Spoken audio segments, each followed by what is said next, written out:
అందరికీ నమస్కారం అండి. జేడి వరల్డ్ యూట్యూబ్ ఛానల్కు స్వాగతం. నేను ఈరోజు చేయబోయే రెసిపీ కొబ్బరి లౌజ్ అండి.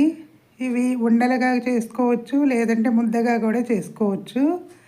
కొబ్బరి ఆరోగ్యానికి చాలా మంచిదండి. మెగ్నీషియం ఉంటుంది. కండరాల నొప్పులు అలాంటి వాటికి బాగా పనిచేస్తుంది. ఇది పిల్లలు పెద్దవాళ్ళు కూడా ఇష్టంగా తినొచ్చండి. కొబ్బరి ఒక కాయ తీసుకున్నాను. అలాగే తగినంత బెల్లం తీసుకోవాలండి. మనం తినే స్వీట్ని బట్టండి. చక్కెరతో కూడా చేసుకోవచ్చు. అలాగే కొబ్బరిని ఇలా తురిమి పెట్టుకోవాలండి సన్నగా. నేనైతే దీంతో తురిమాను, లేదంటే మిక్సీలో కూడా వేసుకోవచ్చు. స్టవ్ వెలిగించి మూగుడు పెట్టానండి. ఈ లౌజ్ చేసేటప్పుడు కొంచెం అడుగు మందంగా ఉన్న వాటిలో చేసుకుంటే అడుగంటకుండా ఉంటుందండి. నేను ఒక కొబ్బరికాయ ఈ తురుమండి ఇది, దీనిలో లౌజ్ చేస్తున్నాను. అలాగే దీనికి ముందు 2 రకాలుగా కూడా చేసుకోవచ్చండి. నేనైతే బెల్లం దీనిలోనే కలిపేస్తున్నాను. దీనికి తగినంత బెల్లం వేసి దీనిలో కొంచెం వాటర్ పోసుకోవాలండి.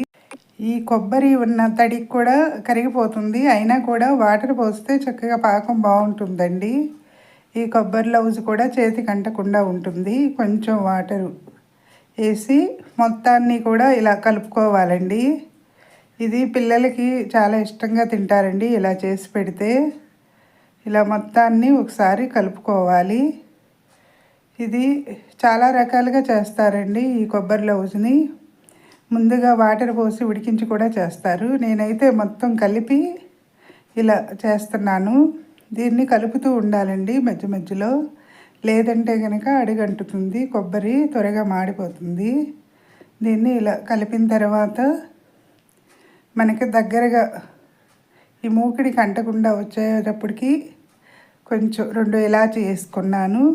దగ్గర పడిందండి, తెలుస్తుందండి మనకి పాకం. తర్వాత 1 స్పూను నెయ్యి వేసి స్టవ్ ఆఫ్ చేసుకోవటమేనండి. సబ్స్క్రైబర్స్ పెరగటం లేదండి, సబ్స్క్రైబ్ చేయండి. మరిన్ని వీడియోస్ చేస్తాను. నేను చేసే వీడియోస్ ఎలా ఉన్నాయో చూసి మీరు కూడా కామెంట్స్లో పెట్టండి. మీరు కూడా చేసుకోండి. సబ్స్క్రైబ్ చేయకపోతే కనుక నెయ్యి వేసాను కదండి. ఇప్పుడు ఒకసారి మొత్తాన్ని కలుపుకుని స్టవ్ ఆఫ్ చేసుకోవాలండి.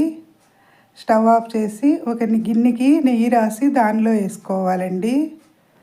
సబ్స్క్రైబ్ చేయకపోతే కనుక వీడియో చూసిన వెంటనే సబ్స్క్రైబ్ చేయండి. మరిన్ని వీడియోస్ చేస్తానండి. అలాగే లైక్ చేయండి, మీ ఫ్రెండ్స్కి షేర్ చేయండి. ఇది ఆరోగ్యానికి చాలా మంచిదండి. హెల్త్ పరంగా చూసుకున్నా కూడా మనం ఇంట్లో చేసింది ఎంతైనా కూడా హెల్తీ ఫుడ్ కదండి. అయిపోయిందండి కొబ్బరి లౌజు తయారీ.